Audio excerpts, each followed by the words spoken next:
A whip cracks. That sharp snap? A sonic boom. The very tip of a whip moves faster than the speed of sound, creating the same kind of shockwave as a fighter jet screaming across the sky.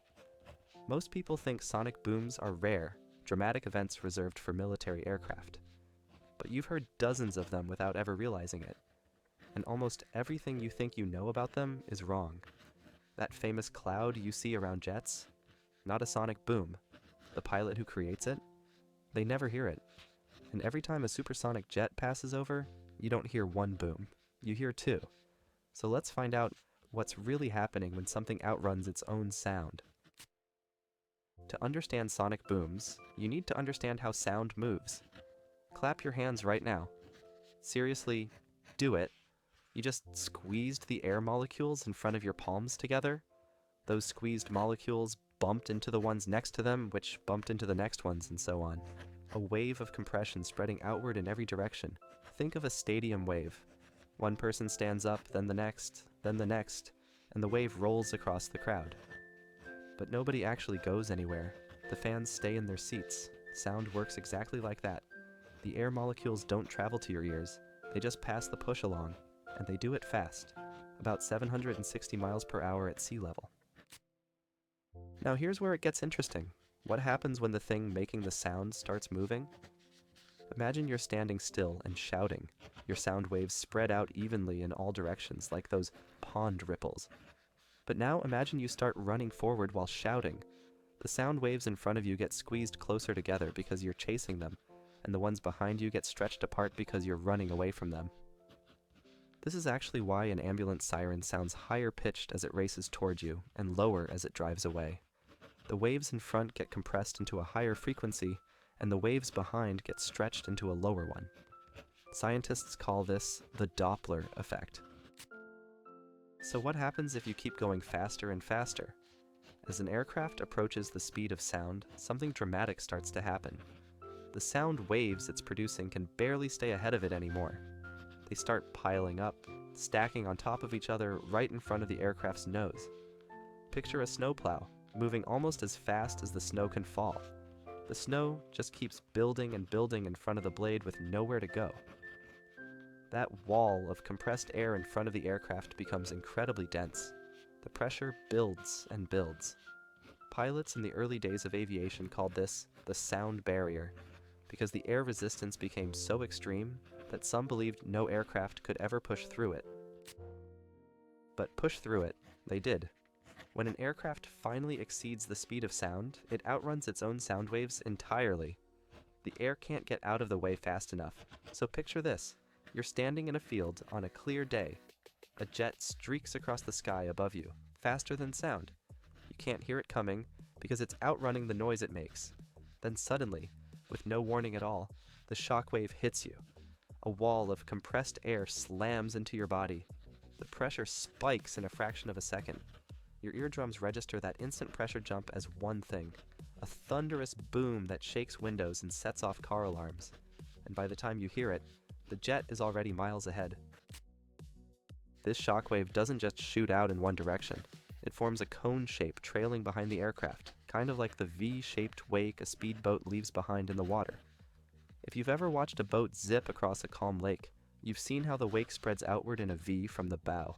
A sonic boom works almost exactly the same way, except in 3 dimensions. Instead of a flat V on a water surface, you get a cone expanding outward through the air behind the aircraft. And here's a key detail. The faster the aircraft flies, the narrower that cone becomes. At just above the speed of sound, the cone is wide. At twice the speed of sound, it's sharp and pointed. Now here's where you've probably been getting this completely wrong. Most people picture a sonic boom as a single explosion at the exact moment a plane crosses the speed of sound.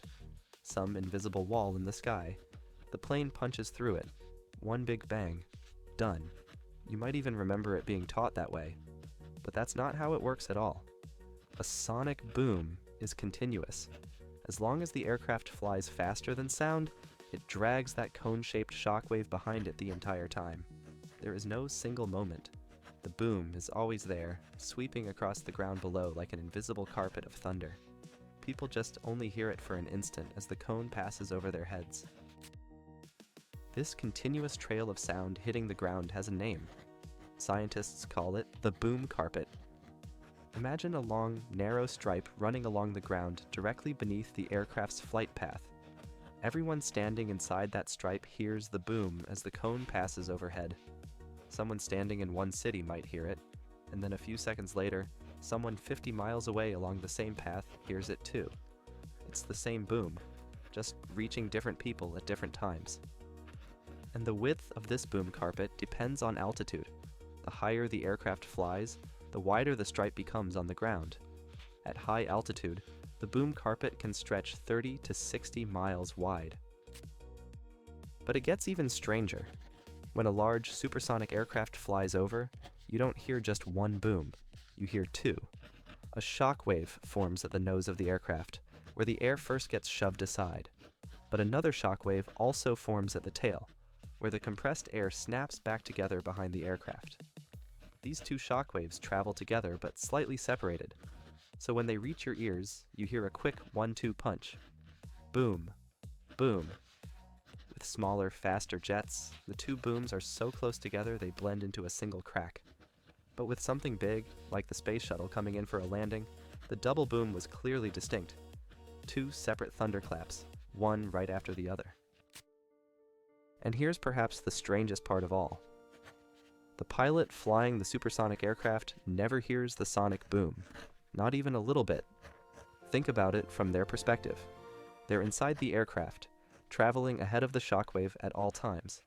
The boom is always behind them, spreading outward in that trailing cone. It's like trying to hear your own wake while riding in a speedboat. The sound energy is going backward and outward while you're going forward. The pilot might feel some turbulence as they first push past the speed of sound, but the actual boom itself? They'll never hear it from the cockpit. Only the people on the ground get that experience. Here's a twist that might surprise you. The speed of sound isn't actually a fixed number. It changes depending on the temperature of the air. In warm air, molecules are buzzing around faster and pass along vibrations more quickly. In cold air, they're sluggish. At sea level on a warm day, sound moves at about 760 miles per hour. But up at 35,000 feet, where the air is freezing cold, sound only travels about 660 miles per hour. That means breaking the sound barrier at high altitude actually requires less speed than doing it at ground level. The barrier itself moves depending on where you are. And that made the challenge of supersonic flight even trickier, because the target kept shifting depending on how high you flew. For decades, many engineers genuinely believed that barrier couldn't be broken. Aircraft that approached the speed of sound experienced violent shaking, loss of control, and some broke apart mid-flight. Pilots called it the demon that lived at Mach 1. But on October 14, 1947, a test pilot named Chuck Yeager climbed into a bright orange rocket plane called the Bell X-1. He had 2 cracked ribs from a horse riding accident 2 days earlier. Ribs he hid from the flight surgeons because he refused to be grounded. The X-1 dropped from the belly of a bomber. Yeager fired the rockets, and as the speedometer crept past Mach 1, the shaking suddenly stopped.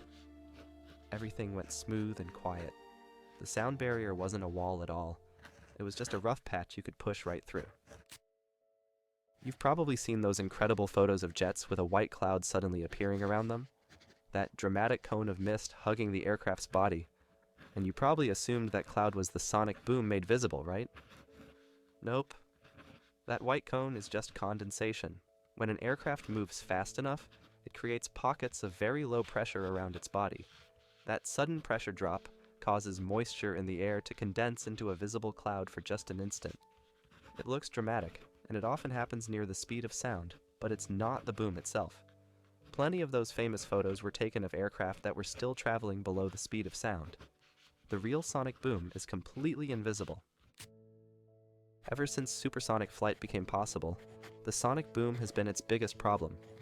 The Concorde, the legendary supersonic passenger jet, was banned from flying over most countries because the booms were so disruptive to people on the ground. That's a major reason supersonic passenger travel basically disappeared, but engineers are fighting back. NASA has been developing an experimental aircraft called the X-59, designed to shape its body so the shockwaves produce a soft thump instead of a thundering boom. and companies are exploring flight routes and altitudes that bend shockwaves upward, away from the ground entirely. After decades of silence, quiet, supersonic passenger flight might actually become reality again. So the next time you hear a whip crack, you'll know something almost nobody else does. That sound isn't just a snap, it's a tiny sonic boom, created by the exact same physics that shakes buildings when a jet screams past it. From the tip of a leather whip to a rocket plane at 40,000 feet, it's all the same thing. Something moved faster than the air could handle, and the air fought back. A continuous, invisible cone of compressed air trailing behind anything bold enough to outrun its own sound.